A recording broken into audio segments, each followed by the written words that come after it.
Bonjour à tous, salam alaikum. Aujourd'hui, nous allons effleurer un sujet très connu, vu que nous allons parler des 99 noms de Dieu. Et comme d'habitude, à chaque fois que l'équipe de Soulouk traite un sujet, c'est pour essayer de l'enrichir, avec des choses nouvelles, qui n'ont jamais été dites, et apporter des réponses appropriées au contexte dans lequel chacun d'entre nous est amené à se construire. Car bien sûr, les circonstances de notre époque impliquent qu'on ne peut pas vivre notre quotidien, ou même notre spiritualité comme on l'aurait vécu par exemple il y a 1000 ans.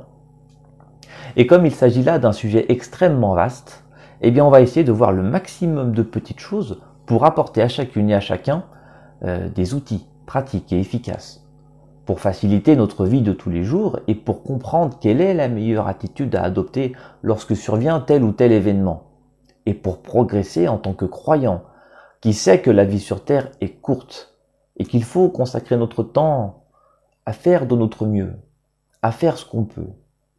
Une seconde coûte très cher, une seconde vaut de l'or. Une fois la vie partie, mais nous n'aurons plus cette seconde qui peut devenir un dhikr, qui peut devenir une prière, qui peut devenir une bonne action. Alors nous qui avons encore ces précieuses secondes, que faisons-nous de notre temps libre?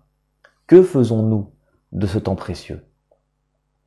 Les 99 noms de Dieu nous plongent vraiment au cœur de la religion et au cœur du tasawwuf, du soufisme, car il s'agit là du quotidien et de l'art de le vivre, l'art d'être un être humain digne de ce nom, digne de cette vie dont Dieu l'a honoré, et digne de cette responsabilité qu'il porte sur ses épaules.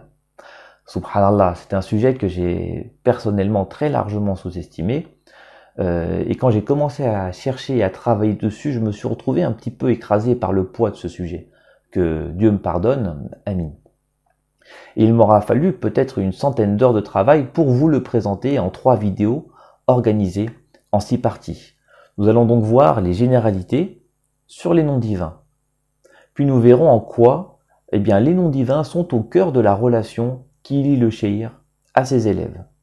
Ensuite nous verrons le dhikr de la langue, le dhikr du cœur et le dhikr du fait.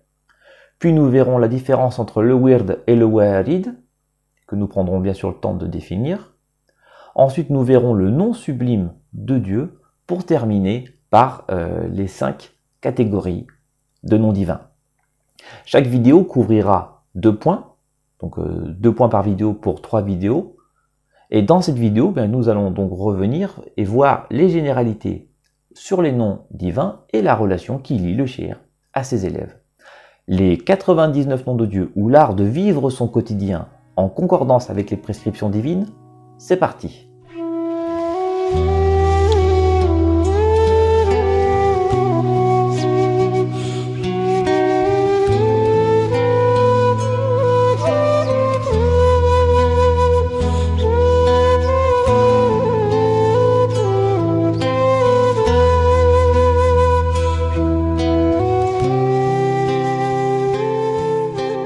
La religion est une grille de lecture sur le monde et sur la vie.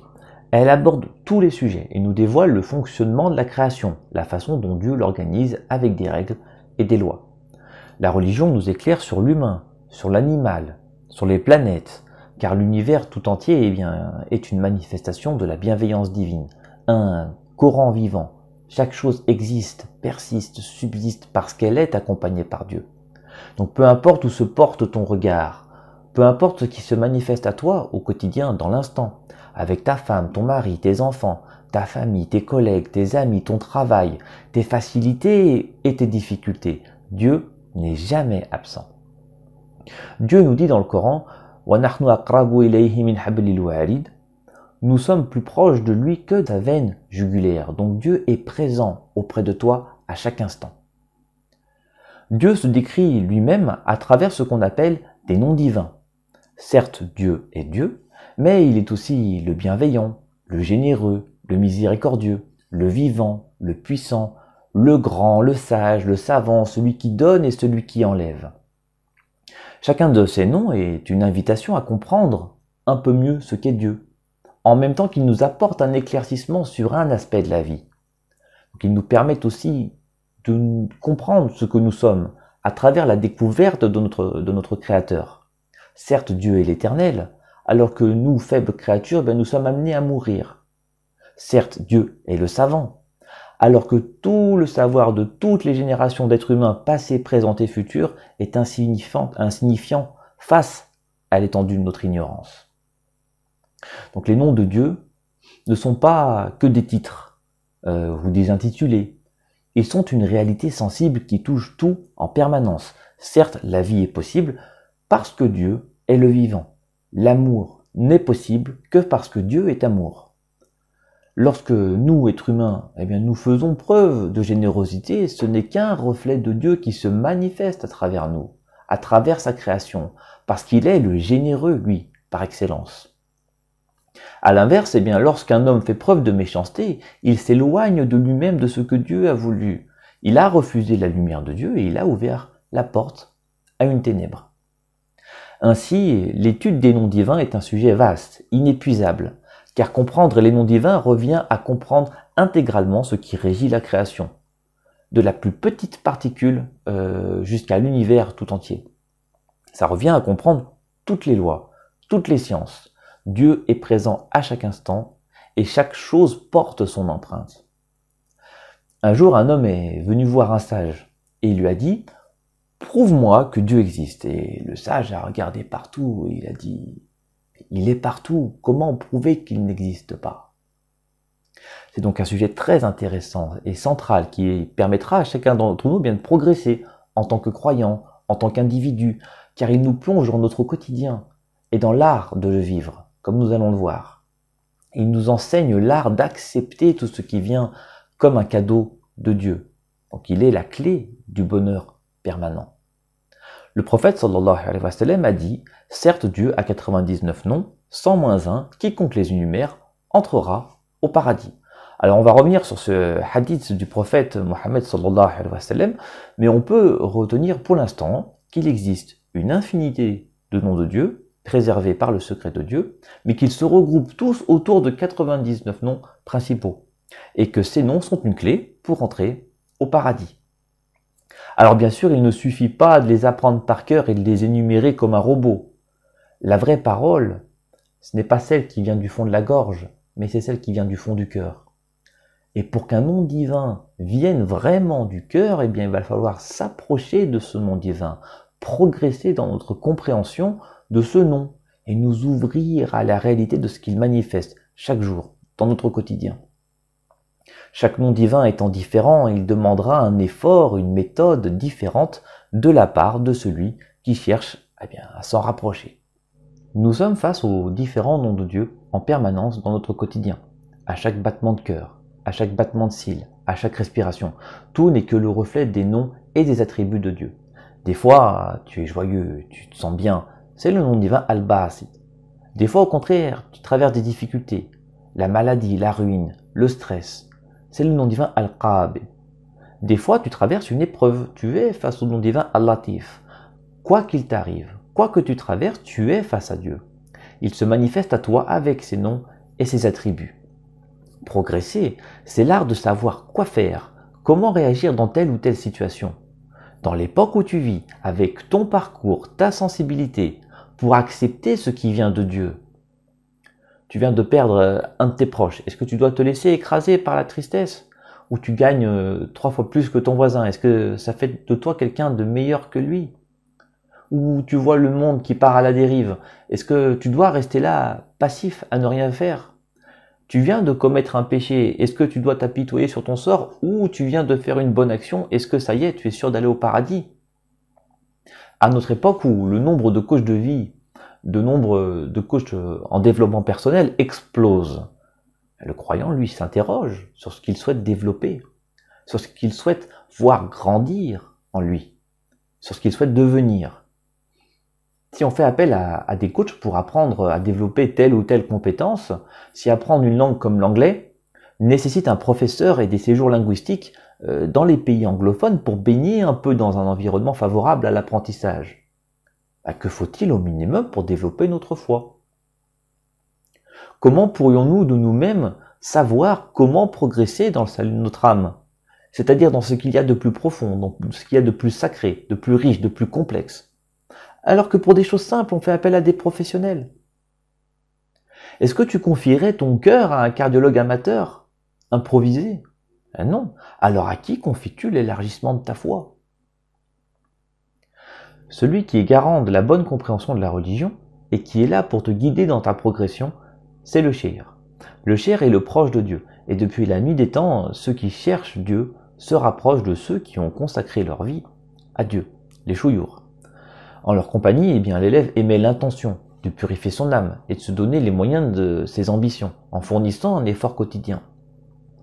Le shir l'accompagne dans cette tâche en lui montrant un chemin qui correspondra à ses besoins réels, qui ne sont pas les mêmes que ceux de son voisin, car chacun d'entre nous est différent, et chacun progressera d'une façon qui lui est propre.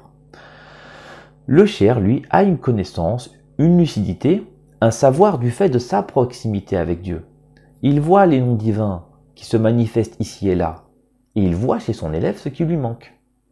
Alors pour celui qui n'a pas de shir, et qui ne peut pas de lui-même avoir le recul nécessaire pour voir ce que voit le shir, eh bien, il y a quand même des astuces. Il doit faire son maximum, le maximum de ce qu'il peut.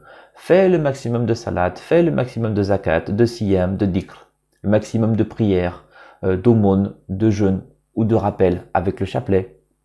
Et interroge ta sincérité. Plus ton intention sera véritable et plus ta foi sera lavée de toute altération. Et plus Dieu t'orientera dans ce qu'il te manque vraiment. وَمَنْ يُؤْمِنْ بِاللَّهِ يَهْدِ قَلْبَهُ. Celui qui croit vraiment, Dieu guide son cœur. Par exemple, celui qui veut faire l'istighfar, c'est-à-dire qu'il veut demander pardon à Dieu, eh bien, il prend son chapelet, il va demander 1000 fois. Très bien. Il va demander 10 000 fois, c'est encore mieux. Et plus il fera, et mieux ce sera. Mais il ne faut pas s'arrêter à un nombre qui atterrit dans notre tête. Le shir, lui, t'oriente là où il voit la nécessité. Si tu as besoin de l'istighfar, il va t'orienter dessus. Si c'est autre chose, eh bien, il t'orientera sur autre chose. C'est un peu comme une ordonnance divine que le shir fait pour toi. Ce n'est pas quelque chose qu'il improvise, ce n'est pas quelque chose qui s'improvise. Il voit sur toi une carence, soit avec ses propres yeux, soit dans ton apparence, dans tes faits, dans ta façon de faire les choses. Un peu comme le coach sportif qui suit ses athlètes pour en faire des champions. Parce qu'il a entre les mains des données, de l'expérience, de la sagesse et du recul pour guider. Les recommandations du shir ne tombent pas du ciel. Donc celui qui veut vraiment accompagner quelqu'un avec une récitation, un dhikr, il doit avoir cette lucidité. La lucidité qui permet d'identifier une carence chez quelqu'un et de lui prescrire quelque chose dont il a vraiment besoin. Donc on n'est pas cher parce qu'on se lève un matin et parce qu'on l'a décidé. Ça, c'est au minimum un charlatan. Donc il y a une différence gigantesque entre le shir et le gourou. Le gourou ou le charlatan cherche son profit, que ce soit le prestige, la gloire ou que sais-je. Il pense que certaines règles ne le concernent pas. Donc il est prisonnier d'une prison qu'il a lui-même construite. Il est l'esclave de son nafs, c'est-à-dire il est l'esclave de cette partie de lui-même qui doit encore grandir, qui doit encore mûrir, jusqu'à ce que sa seule préoccupation soit d'être telle que Dieu a voulu qu'elle soit. Donc il y a une différence entre ce que veut un nafs de quelqu'un qui n'est pas encore parvenu à Dieu et ce qu'il faut faire, c'est-à-dire ce que fait un vrai shir qui lui fait ce que Dieu attend de lui. Donc tu veux être un shir authentique, respecte les règles, respecte le protocole. L'élève devient shir par le fruit d'un cheminement scrupuleux auprès d'un shir véritable. À l'inverse du gourou, le shir a tout abandonné pour Dieu. Son propre envie ne l'intéresse plus. Il cherche en permanence la satisfaction de son Seigneur. Il s'est effacé dans les noms de Dieu pour que ses paroles, ses faits ne soient plus que le reflet de Dieu. Et c'est ce que cherche l'élève qui se rapproche d'un shir. Une fois arrivé à maturité, le shir déclare son élève apte à enseigner à son tour. Et pour ce genre d'examen, eh bien, il n'y a que 2 notes, 0 ou 20 sur 20. Alors aujourd'hui, pour devenir médecin, par exemple, avocat ou ingénieur de ceci ou cela, eh bien, il faut passer un examen ou un concours, suivre un cursus et on obtient un diplôme. Pour les sciences de l'âme, c'est beaucoup plus difficile, beaucoup plus strict. On a 0 ou on a 20, parce que ce n'est pas un jeu, c'est quelque chose qui aura un impact énorme sur les gens qui vont t'écouter, qui vont t'entendre, qui vont te suivre. Et c'est comme ça depuis le prophète Mohammed sallallahu alayhi wa sallam qui a transmis à ses compagnons cette autorisation de transmettre à leur tour. Les noms divins réagissent en fonction de l'intention de la personne. Certes, ce n'est pas la même chose quand il s'agit de quelqu'un qui doit encore éduquer son nafs, c'est-à-dire cette petite voix au fond de lui qui l'incite à la paresse, qui l'incite à la négligence, et quelqu'un qui est arrivé à la proximité avec Dieu, qui voit la manifestation de Dieu dans tout. Donc quand on récite quelque chose, un nom divin, un verset, un harf, on sollicite systématiquement tel ou tel nom divin. Le prophète Mohammed sallallahu alayhi wa sallam a dit dans un hadith très connu, les actes ne valent que par leurs intentions, et chacun selon son intention. Donc il y a des péchés qui font entrer au paradis, et il y a des bonnes actions qui font entrer en enfer. On peut être surpris, mais pourquoi? Eh bien parfois le croyant, lorsqu'il commet un péché, et qu'il se repent, et qu'il a la ferme intention de ne plus refaire ce péché, il s'en remet à Dieu, il implore sa clémence. Donc le péché l'a rapproché de son Créateur. Et Dieu pardonne les péchés. Mais parfois tu vas voir quelqu'un qui va faire une bonne action et ça y est, il se prend pour le meilleur, il se croit au-dessus de tout. Donc la bonne action l'a éloigné de son Créateur. Quand tu prends ton chapelet et que tu récites quelque chose, tu le fais pourquoi? Quelle est l'intention que tu avais avant de commencer à réciter? Eh bien les sages disent, tout n'est qu'une question d'intention, d'ambition spirituelle. Donc il y a une différence entre l'intention dite haute et l'intention dite basse. Si tu sollicites les noms de Dieu pour quelque chose de noble, pour la science, pour la connaissance, pour la proximité avec Dieu, même si tu le fais parce que tu cherches le paradis, ton intention est bonne. Et si Dieu veut, tu obtiendras ce que tu cherches. Ta demande sera portée par les anges. Si en revanche tu sollicites les noms de Dieu pour quelque chose de bas, pour obtenir quelque chose, un bien matériel ou quelque chose qui est en relation avec la vie terrestre. On ne parle même pas de faire quelque chose pour faire du mal à quelqu'un, parce que ça c'est complètement satanique. Mais si tu le fais pour un privilège, ou si tu le fais pour obtenir quelque chose, même si tu as l'intention de ne faire que le bien avec ce que tu as obtenu, c'est une intention basse, et ça ne se fait pas. Il se peut que ta demande ait été insufflée par des satans, et tu ne trouveras que des satans pour t'aider. Parce que tu manques de respect à Dieu en lui demandant quelque chose qu'il t'a déjà promis. Ça, c'est un hadith qudsi. Inutile de demander ce qui va venir demain, car Dieu ne te demande pas de faire la ibada de demain, l'adoration de demain. Contente-toi d'être à la hauteur dans la seconde où tu es, dans l'instant où tu es, dans le hal, l'état spirituel où tu es. Je peux raconter une petite histoire. Une fois, il y avait Sidna Shadili. Il est arrivé dans un village qui était misérable. Tout le monde était pauvre, c'était la pauvreté totale. Et il avait de la peine pour ces gens, car Sidna Shadili avait un très grand cœur. Et il a trouvé une boulangerie dans une petite place, et il est allé dans cette boulangerie, et là il y avait du pain de partout. Et lui, avec son bon cœur, il aurait voulu, s'il avait de l'argent, acheter tout ce pain et le distribuer à tout le monde. Et par hasard, il a mis la main dans sa poche et il a trouvé l'argent pour acheter le pain. Alors il a dit au boulanger, je t'achète tout ce que tu as, inutile de continuer, je prends tout. Mais quand il s'est retourné, il a vu Al-Khidr. Al-Khidr, c'est un personnage très important, cité dans le Coran, qui a accompagné des saints, qui a notamment été au contact de Moïse et qui a montré une dimension du savoir, par exemple, que Moïse ignorait, donc ce n'est pas n'importe qui. Il lui a demandé, Sidna Shadili, mais pourquoi es-tu là? Et il lui a répondu, c'est Dieu qui m'a dit de venir ici. Il m'a dit, il y a quelqu'un qui pense pouvoir prendre soin de mes créatures mieux que moi. Donc ça, c'est une sacrée leçon, c'est-à-dire les péchés des sages, ce sont nos bonnes actions à nous. Enfin, on s'éloigne un peu de notre sujet. Donc quand on sollicite un nom divin, par une invocation, par une récitation, il faut le faire pour la science, la connaissance et Dieu. Trop nombreux sont ceux qui ne comprennent pas ça, et il y a des gens qui récitent par exemple Ayat al-Kursi, le verset du trône, pour de mauvaises raisons. Et ils travaillent avec des satans, alors qu'ils croient être appuyés par des anges. Donc si je fais preuve d'un manque de clairvoyance, par exemple en cherchant à me venger, de quelqu'un, en implorant Dieu d'abattre sur lui son courroux, ou en souhaitant même encore pire, du mal à quelqu'un. C'est-à-dire que je demande à Dieu quelque chose qu'il m'a ordonné de ne pas demander. Et comment pourrais-je être appuyé par autre chose que des satans? Certains hommes sont même devenus fous en récitant certains noms divins. Les noms divins, ce n'est pas un jeu. C'est fort, c'est lourd.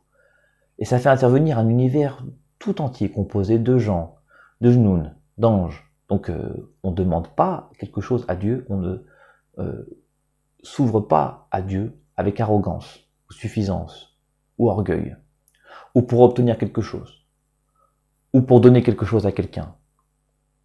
Le shi'r, lui, est là pour aider son élève à purifier son intention, en orientant son cœur vers les belles choses et en l'éloignant des mauvaises. Il arrive que le shi'r, par exemple, prescrive des récitations à son élève. Récite tel ou tel nom de Dieu X fois par jour pour réveiller un peu le cœur de l'élève et les cellules de son corps pour qu'elles vibrent en même temps que vibre le cœur de l'élève.